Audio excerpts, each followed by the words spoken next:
arrête d'acheter des choses pour paraître riche. Arrête d'acheter des choses pour te donner une impression de réussite, pour donner une impression de richesse. Lorsque je travaillais en banque, j'ai vu des personnes qui gagnaient de très, très gros revenus. Franchement, de très gros revenus. Mais en parallèle, il n'y avait pas de sécurité financière, il n'y avait pas de patrimoine.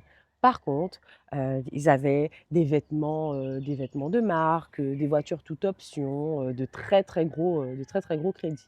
Mais en parallèle, il y avait surtout beaucoup de stress parce que concrètement, tout reposait sur leur salaire. Ils en étaient très conscients. Donc encore une fois, il y a pas de jugement. Si tu aimes le luxe, si tu aimes le confort, si c'est des choses que tu aimes, qui t'animent, pas de souci.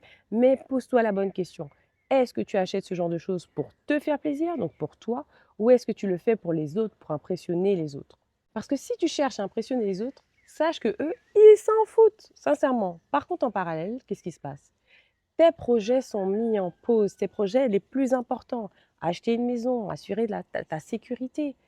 Et comme tout repose sur ton salaire, est-ce que tu t'es posé la question? Et si tout s'arrêtait demain, qu'est-ce qui se passe? Donc pose-toi toutes ces questions, pose-toi ces questions qui te font passer à l'action à chaque fois que tu fais ces achats assez chers, peut-être assez luxueux, ce confort, tout ça. Ok, mais pourquoi? Donc reviens en arrière et dis-toi pourquoi j'ai fait tous ces achats. Est-ce que encore aujourd'hui je les utilise? Et surtout, est-ce que c'était vraiment pour moi ou pour impressionner les autres?